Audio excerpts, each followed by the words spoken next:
మంచిర్యాల జిల్లా కొత్తకొమ్మగూడెంలో గ్రామస్తులు నిరసన తెలిపారు. తమ గ్రామంలోని ప్రధాన రహదారిని వెంటనే బాగు చేయాలని డిమాండ్ చేశారు.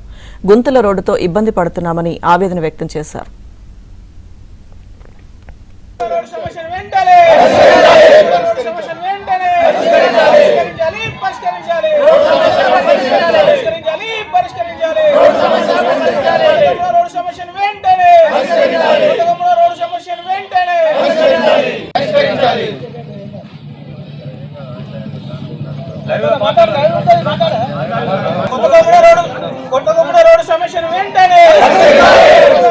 ప్రతి ఒక్కరు ఎలక్షన్ల ముందు వస్తున్నారు, ఎలక్షన్ల మొత్తం తిరుగుతున్నారు, ఓట్ల గురించి రావడం, మాట్లాడడం, ఇది చేస్తాం అది చేస్తాం అని చెప్పడం.